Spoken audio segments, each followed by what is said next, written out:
The Brandon Peters Show may contain explicit language and detailed plot points. For more information on the show, stay tuned to the end of the episode.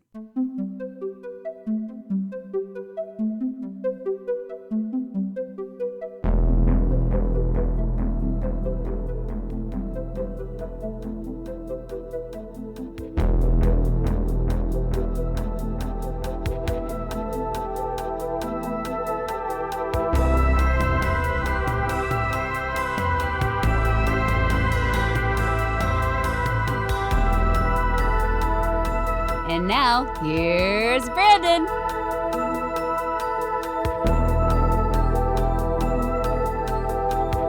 Hi, welcome to this flashback, would you, of Closing with a Song. It's never been on YouTube, this episode, so I'm bringing it here in an uncut form.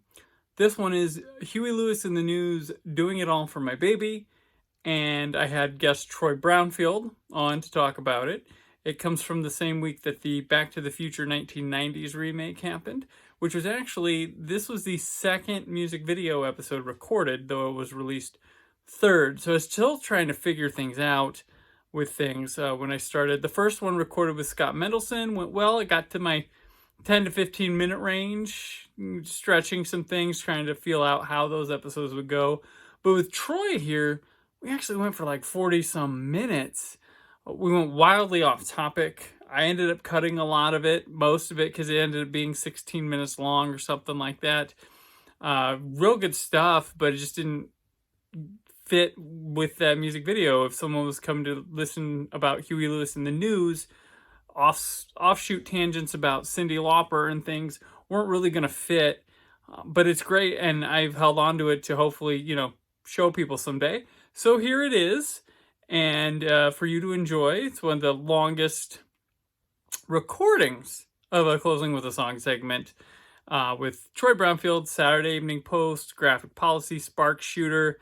Check him out. He's awesome. He'll be a regular here on the show because he's already been on a couple times. But this is him, one of the earliest Closing with a Song segments.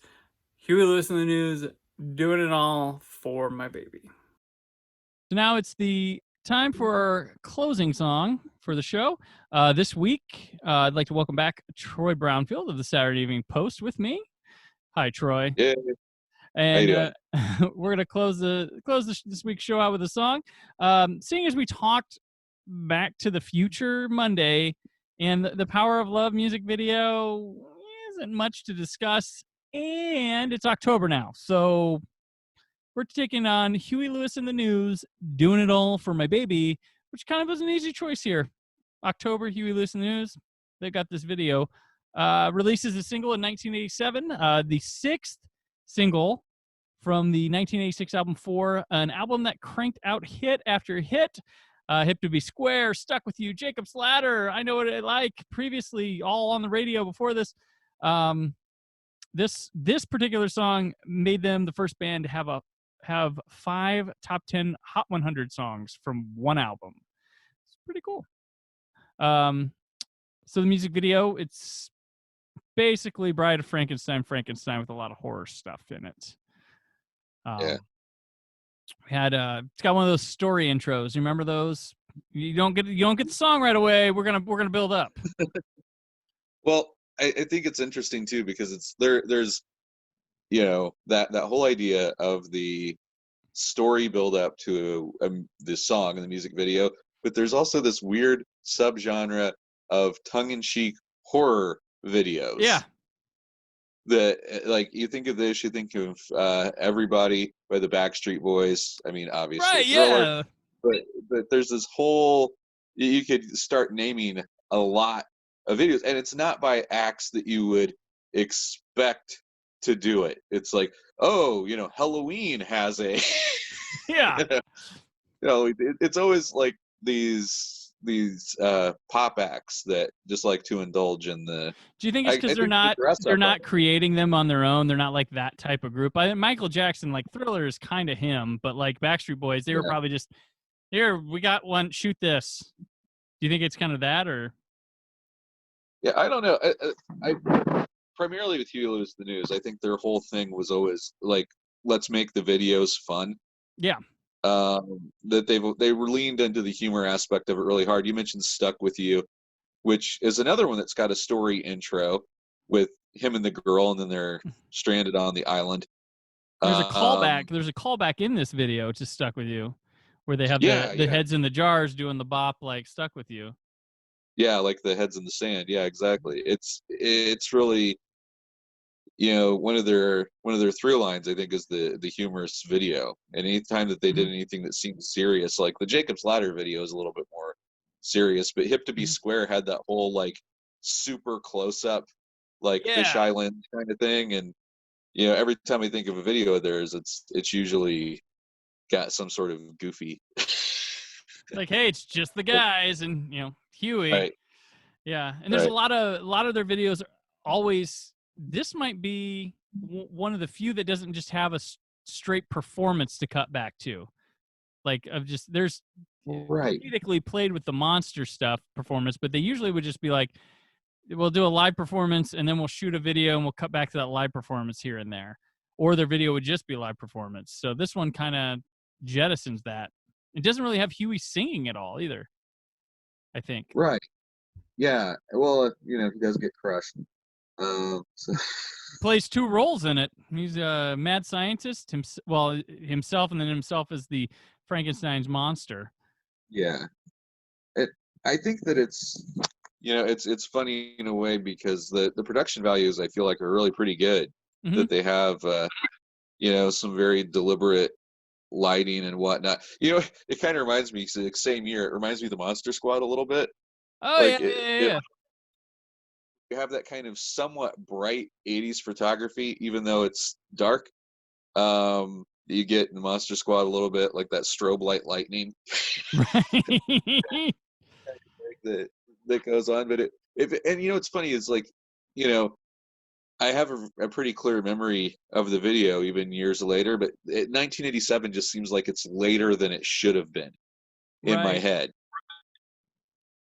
That seems like it was earlier, but it's funny now because people joke about like the whole American Psycho thing, but people forget how big Huey Lewis and the News were. They were huge. There's a lot of stuff in the 80s that just didn't make it over the 90s, and now we're like forgot. Like Gutenberg, huge in the 80s. Like Huey Lewis, huge in the 80s, and they were big time. And now it's probably more known for Power of Love or being that band in Back to the Future, just too dang loud. But yeah, they were huge. Yeah, what's funny is Becky and I actually saw Huey Lewis in the News a few years ago at the lawn at White River. Oh, awesome! And not only was that show packed, but it was one of those rare shows where it's like you see even a band that you really like, you might get one or two songs that are just like, oh, I don't know that one. Oh, they're playing like a rare B-side to amuse themselves. It's like Huey Lewis and there's top to bottom. You knew every freaking song on that playlist, and it was deep. It was a lot of material. The only other band I can think of that that would be kind of comparable, it would be like Cheap Trick. Okay. When I saw Cheap Trick live, and it's like every freaking song, it's like know that. Not something that you wouldn't be like necessarily an obsessive fan of. Like I'm a huge Bob Mould fan. I'm going to know all the Bob Mould songs when he plays them. But Huey Lewis was just a giant act that, and I don't know if I don't know if they would ever be a band that would be in for like some rediscovery. Maybe if people went and looked at the videos, because a lot of them are just entertaining. Yeah, no, I think people. I mean, if you know, but yeah, and it's like I think he's not able to perform anymore. He had some sort of vocal surgery or something, and he's yeah. Well, I think it's hearing, is it not? Oh, maybe it's hearing or something. Yeah, there was some reason he had to stop touring recently, like the last couple of years. But it's like they put together one more album. Like he did the stuff that he was able to like kind of grind out, like the one last record kind of thing. Yeah. That I don't know if it's been released yet, but he did a movie I really liked in the early 2000s called Duets with Gwyneth Paltrow, Andre Braugher. Oh man, it was. I mean, he's fun in it, but I mean that movie it's about karaoke competitions and Yeah. stuff, and he plays a Well, swindling karaoke star, and he's great. that song that he had, the version of Cruisin' he did with Gwyneth Paltrow, was Yeah, a legitimate hit. That was a actual yeah, hit song. yeah. That was good. And then the Andre Brower doing Freebird at the oh my gosh, whew, Yeah. that was beautiful. But we're talking about I guess we're doing it all for my That- baby. uh, It's a Monster yeah. Mash video. We get the Bride of Frankenstein being built by grave robbers. I mean, the rest of the band, though, so Huey dies trying to fix a tire on the car or the van. Yeah. Grave robbers take his body to the same castle his band says, screw this, we're going to eat at. And just horror stuff about it. It's just like classic haunted house. Like, I mean, you could either shoot this video there or you could shoot the like Spirit Halloween video for the 1980s there too. Like it's Right. set dress for both. But I mean, they do some fun stuff with monsters and whatnot. And they have the weird kind of like, oh, it's the band type ending where the one guy, the hunchback, goes to hit the power and the scientist is like, no. And then magically it makes Huey just turn back to himself. And the Bride of Frankenstein stares at him and he's just kind of like, yeah, what can you do? Yeah. And then she screams as if she's horrified of him. But I'm like, how many music videos ended like that back in the day? Like, oh, look at the band hijinks, or like, oh, it's. I feel like there's so many that had that little kind of weird jokey ending where like, oh, we're gonna get a more story. No, it's just a little cheap joke tapped on the end.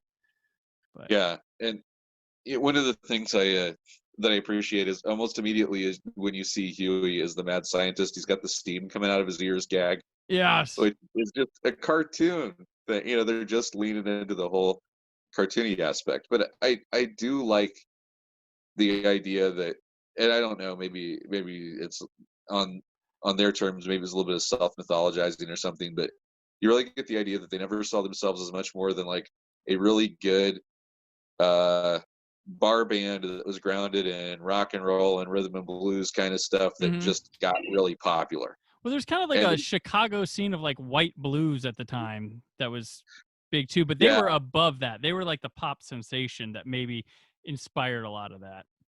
yeah, like there were bands like Five Guys with Day Jobs and stuff. It's like that was the name of the band. But they were also when you look at like everybody that was around them, like Springsteen was Springsteen. I mean, he'd been Mhm. around a while, but Springsteen still had a little bit of a cultivated look. Born in the USA era Springsteen. He was either wearing the jean jacket or the leather jacket. He was like working class Bruce Springsteen. And then you had Michael Jackson and Prince and Madonna and all these people who had very affected, cultivated looks. Then you listen to the news, looked like dads. Yeah. And they were just, you had the one guy in the band with sunglasses, but everybody else was just wearing like jeans and maybe button up shirts. And, we just got off work and now it's time to rock. True. Yeah. So it's an interesting, so like when they have that image that it's kind of fun to see them lean into the stuff like the horror movie thing, which I imagine the pitch meeting was something similar to in the Don't Lose My Number video with Phil Collins, where all the Oh different gosh. guys are coming in and pitching him all the different versions of the video. Someone comes in and it's like, Huey, Universal Monsters. And they're like, all right. Yes. Oh, I can see that. Oh my. Do you like the song? I mean, I have a hard time not liking Huey Lewis in the newest songs, but I guess this Yeah. wasn't intended for the band, but used later on, from what I was researching. Yeah, I think it's, how do I put it? I think it's a fine song. I don't dislike it at all. I don't think it's as good as some of the better Huey Lewis and the News songs. Like Yeah. Walking on a Thin Line might be my favorite Huey Lewis song, which is like way more rock than a lot of the later stuff. Right. But it's certainly like when you look at a lot of this, like, man, 1987. And I have an article I'm working on at some point for this. Like 1987 is one of the best album years ever. So it's crazy the amount of good music out then. So I think it's definitely a good pop song. but I think that in the face of a lot of the stuff that was out at the same time, Mm-hmm. it doesn't hold up with some things. And the stuff from that album that you mentioned, like Hip to Be Square and Stuck With You, I think are like stronger Well, yeah. entries in the I catalog. agree there. Yeah, those are definitely stronger. This has been kind of a maybe middle of the road for me with Huey and Lewis. But like, if it was the one that played on a night, I'd be like, yeah. but yeah, I get you there. And I thought, man, I thought Stuck With You is before this, but they're on the same album. Or no, after this. I thought it was after this, but they're on the same album. I was lost in my knowledge there. I was like, oh crap, yeah, they're on there. Yeah, it's what they were also in that space of one album went right to the other. Like they had like you said, 6 or so singles, and like they stretched out over like 2 years, and then the next album dropped, and then it stretched out, and then like I think it was Small World, and that like went right into the next album cycle. There was like no discernible break between those things, which is crazy. I mean, back then we were talking a few weeks ago on the show about Paul Abdul Forever Your Girl album, and that had like 6 singles as well, and we're just like, and they were all bangers, they were all like, they all worked, but it's just like, man, what they could do back then. And now when like the focus is becoming just singles, it's like, it's crazy. But like, yeah, the amount released and how the life of an album for that time, like you could get a good 2 to 3 years out of an album back then. But. Yeah. One that the whole story of that's really interesting, and also 1987 was Hysteria, Def Leppard. Like the whole story of that, like from Rick Allen losing his arm and everything. Mutt Lange's whole thing was he went in and he said, we're making a heavy metal thriller. Like we're going to get 7 hit singles off of this album. And they were like, you're insane. And he's like, nope, you guys are making 7 hit singles, if it kills all of us. And they did it. That's the crazy ass thing about it, is that they managed to pull it off. So that, but I think too that you've got a thing of when they're making videos and they're trying to make them distinct. There are a lot of performance videos, a lot of 1987 videos, even if they have storyline videos. And I was thinking of Jody Watley the other day because she liked the tweet of mine, so that was awesome. But she did a lot of performance-oriented videos. There are a lot of people that were like, "You too," with or without you is the performance video. Streets Have No Name. With or Without You came from Rattle and Hum, just like ripped from it, right? I think that's. Yeah, is that where it came from? So. It's like the black and white. Yeah, but they're all performance videos, and a lot of the hip hop stuff that was happening was performance videos.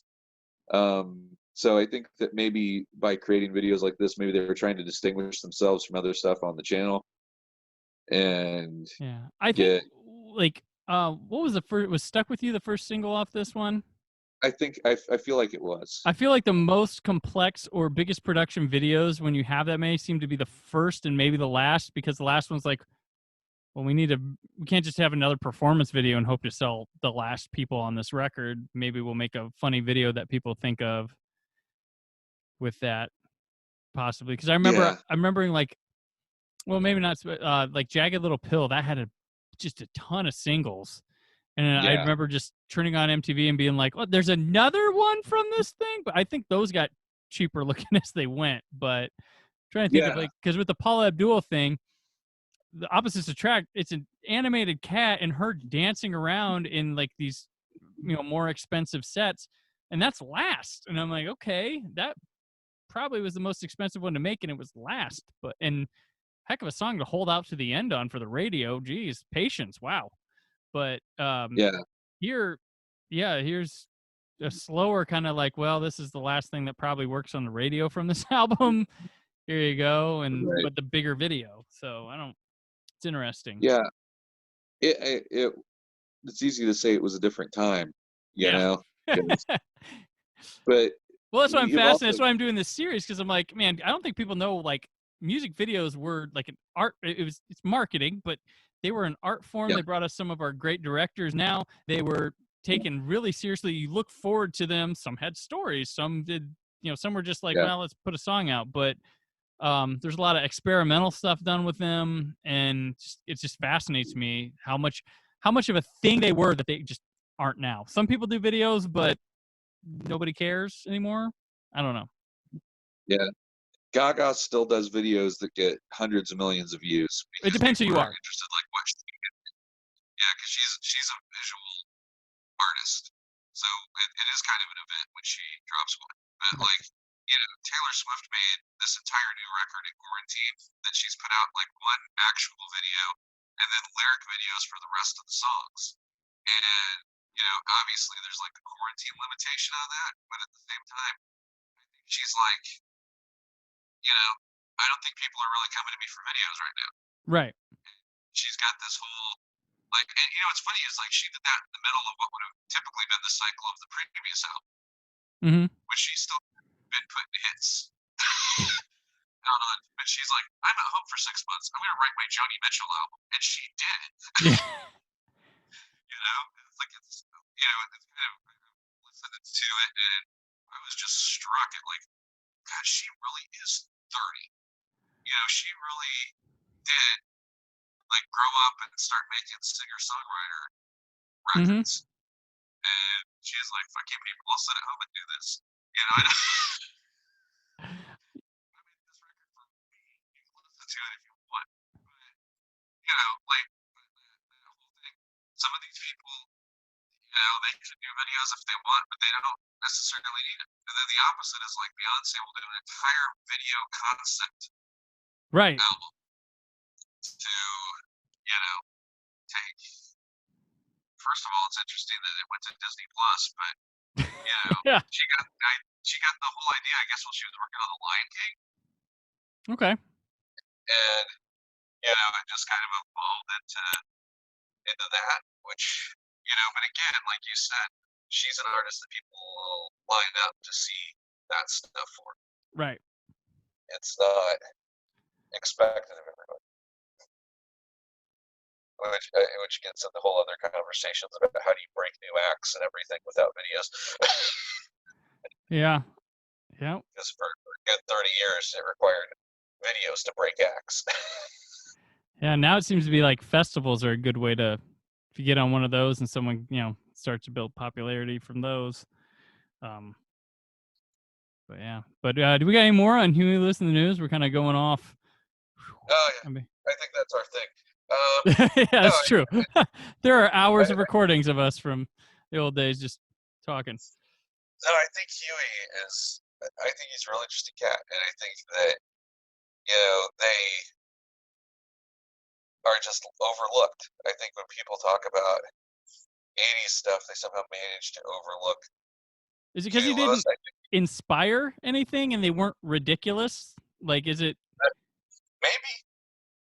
Maybe it might be because they were just, and I wouldn't say like safe necessarily, because like I Want a New Drug is not necessarily a safe song. Some of these other songs they did are not necessarily safe. Yeah.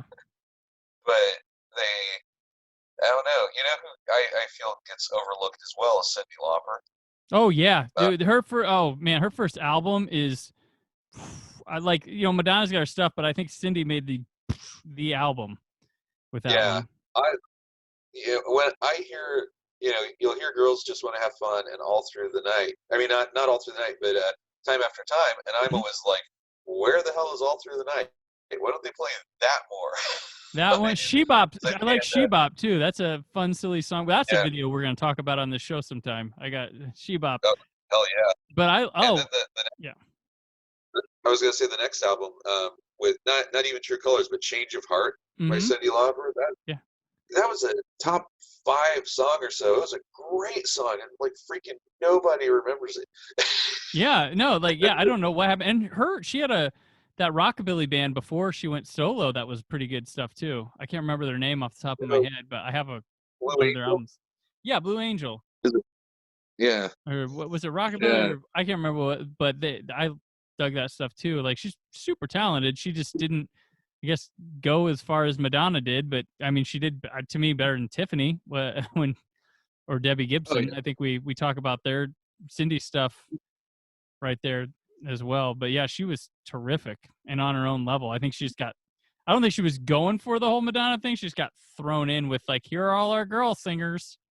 Yeah, yeah, and by I Drove All Night Mm-hmm. is one of my favorite songs of hers, but I think that you know the 80s had a ticking clock on it, whether people realized it or not, and I think this is something that happened to Huey Lewis in the News. Right. Like when they put out the album that comes after Small World, which I can't remember, they've got the song A Couple Days Off. Mm-hmm. And A Couple Days Off is coming out right about the same time that Smells Like Teen Spirit does. That changed everything. I don't think, people are like, Yeah. Nirvana only had two. I'm like, dude, they changed the world of music.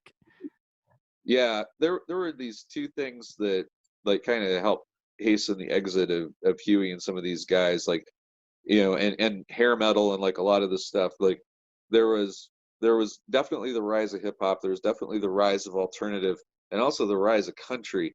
Mm-hmm. But in 1991, the record industry, well, the retail part of the record industry introduced SoundScan, which was the piece scanning software that it used to be prior to SoundScan.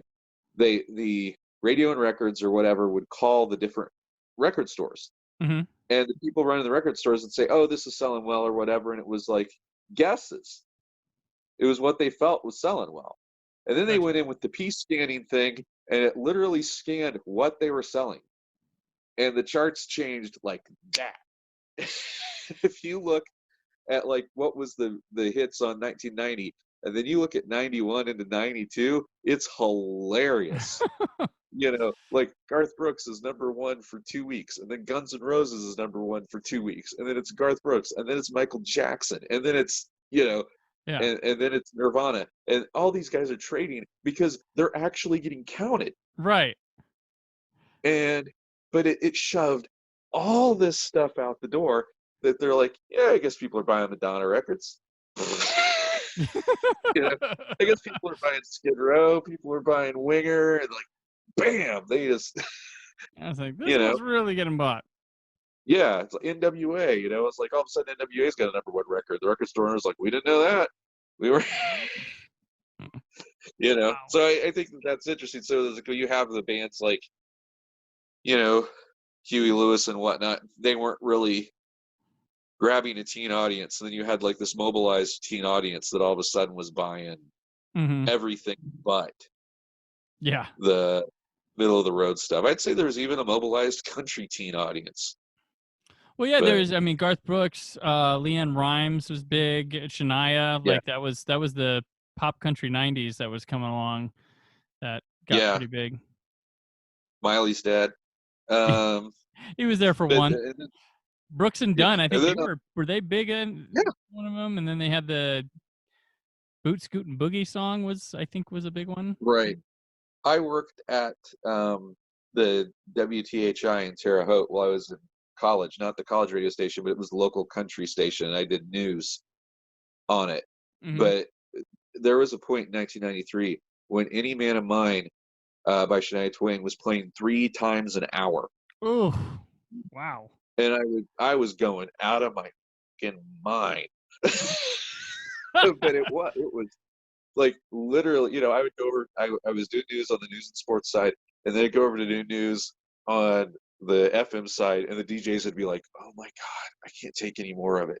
They're like, they were turning it down and just watching the timer because they just couldn't handle how many, like, the phone was off the hook for those songs.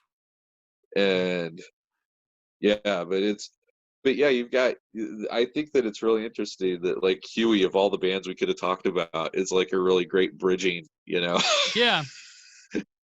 mechanism. What year is it? 1991. You're done. Yep. Sorry. Sorry, Huey. Sorry.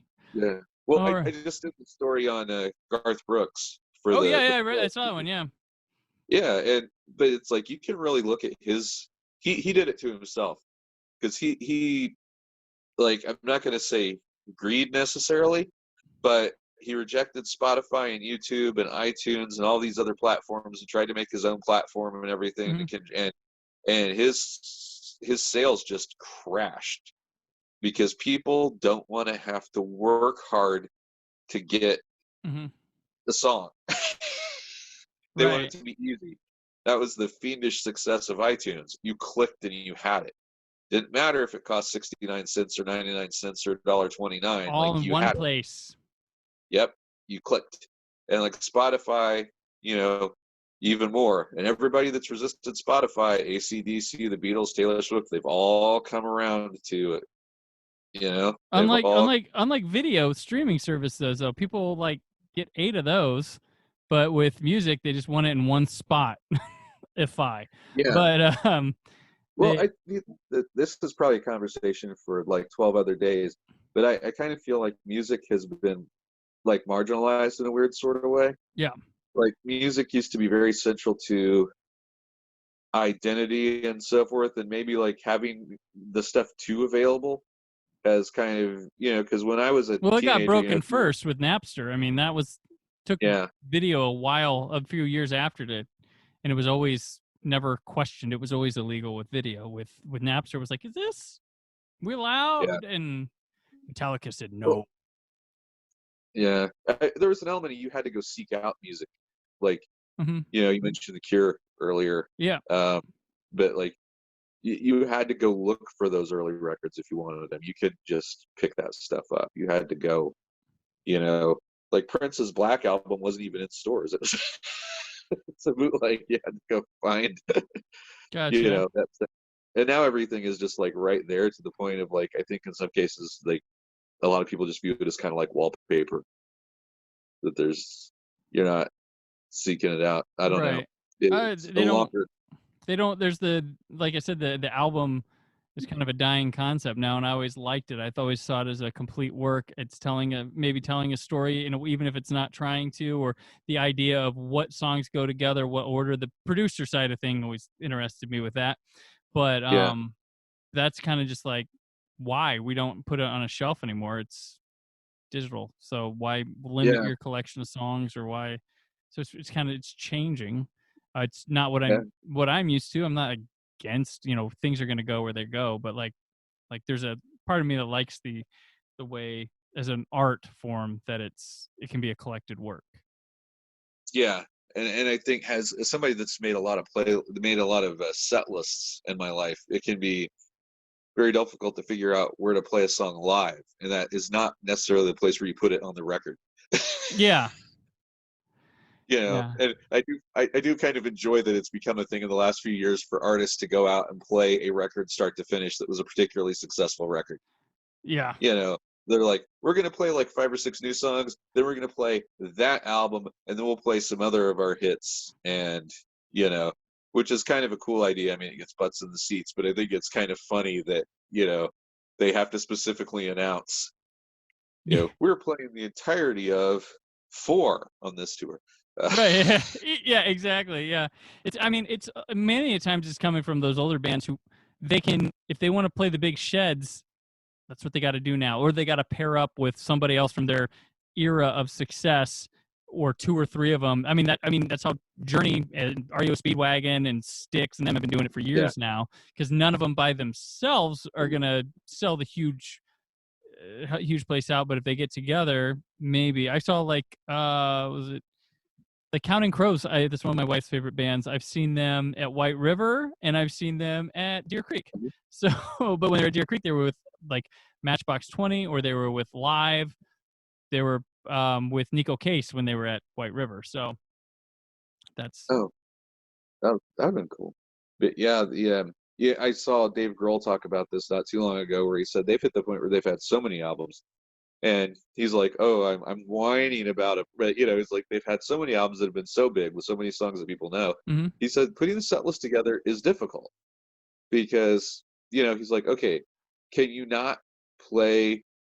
He's like, people go to see Foo Fighters and we don't play All My Life or Everlong or something. People are going to be so pissed Yeah. if we don't play some of these songs. And he's like, so we've got it. He's like, so there's like, when you start making the set list, okay, it's like, here's 10 off the bat. we know we've got to play like these 10 songs. Maybe it's 15 songs. It's like some of these shows we used to do for 90 minutes, all of a sudden they're 2.5 hours. Because Yeah. Well, it's I like, oh, mean, we've got this new song we really want to play, but we can't take Monkey Wrench off the list. right.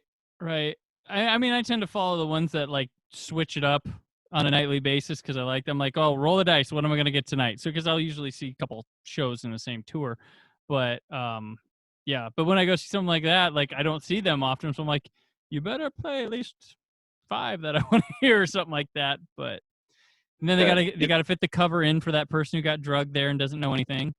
Yeah. You know, it's funny. I saw Wilco 2 times in very close succession. Around 2000, I guess, was when they had the Summer Teeth album out, Mm-hmm. and I saw them in Bloomington and again in Indy, and that set list was identical. Like the songs came in the same place in the show, and it's just kind of funny because I've seen bands on the same kind of tour where they've switched it up. I don't think I've ever seen anybody play like the exact same set list twice. That's wild. That's wild. Well, I've seen ones where, it's I haven't seen them before, but I've heard like Coldplay or somebody. It's the same thing every night, and they say the same tacky things to get the crowd going every night, and it's like, Yeah. they did the same thing in Michigan 2 nights ago, guys. They were the best audience then. You're the one now. There's that tackiness, and but I like where like I've seen My Morning Jacket where they'll you never know, they could play something they hadn't played in years that pops out. But Yeah. Well, I think that's going back to Huey real quick. I think that was kind of the interesting thing about seeing them live was like they literally played everything I expected them to play, and that was great. At this point, that's what you got to do. Yeah, which I'd be interested. Not that I would necessarily want to go to the show at this point, but I'd be kind of interested to see what like a Metallica set looks like now. Oh yeah. Because they've had like all these weird diversions. I remember seeing them for the first time when they were on the tour with Faith No More and Guns N' Roses, and I really liked Ride the Lightning. And going to the show, it's like the one song I wanted to see them do was "Creeping Death" from Ride the Lightning. Yeah. Like, man, they probably won't do this. They opened with it, so the rest of the show, I was kind of like, yeah, right on. I got everything happened. Everything else is gravy, But then they were playing Inner Sandman and Unforgiven. They even played the Last Caress Misfits cover at the end of the show. So I was like, this is great. I guess I don't ever need to see Metallica again. I've heard recently they've been just killing it. They had like a moment where there's like, let's try to recreate our old style, and they've been kind of going with that, but I haven't seen them. But I hear good things. I hear a lot of good things with their show.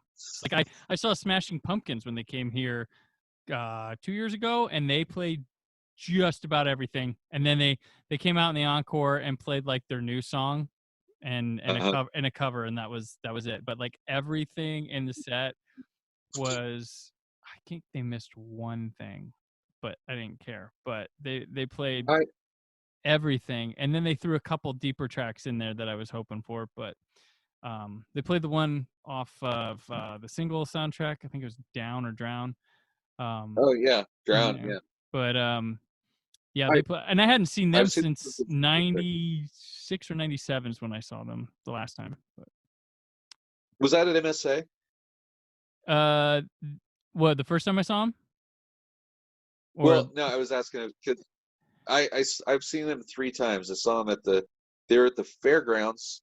Okay. When Siamese Dream first came out, it was them and Swerve Driver, and then I saw them at Lollapalooza in '94, and then on the Melancholy tour when Garbage opened, they were at MSA like right before they tore MSA down. Oh, I was in so in the Melancholy, it was my first concert ever. Was Garbage opening for them at the Fort Wayne Memorial Coliseum, and it was post it was Matt Walker on drums because they had to delay it because of the keyboardist dying, and they kicked Jimmy out. So I saw them with Matt Walker. So when I saw him a couple years ago, it was the first time I saw him with Jimmy Chamberlain. But I've never seen Darcy and Jimmy on stage at the same time. But oh wow! But Chamberlain is one of my favorite drummers. He's amazing. It's the only instrument that Billy can't replicate himself with the band. It's like the only one. Like he did Siamese Dream pretty much himself, but he couldn't do the drums. Right.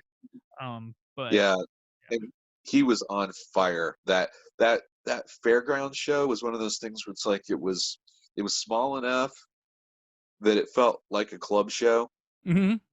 you know, Yeah. and it was like, but they played pretty much like they played pretty much everything off of Gish and Siamese Dream because that's what they had, you Yeah, know. But you could. Yeah, you go to the bands early, you get everything.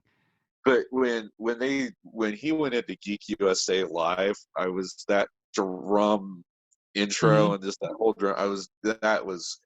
I remember just like, holy, like a human is making those noises. Oh. Yeah, I have this.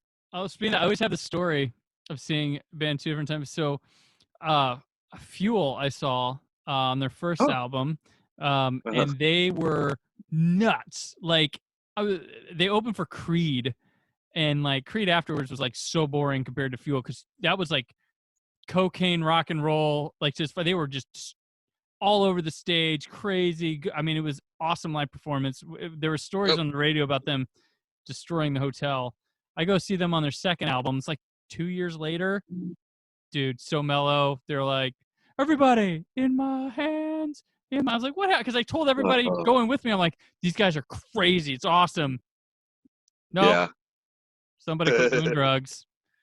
But, yeah. But I should round this out here. I'm starting to wear out. So let me just take this out. All right, and so that's Huey Lewis in the news. So that'll do it for this week on the show. Troy, one more time, where can people find you?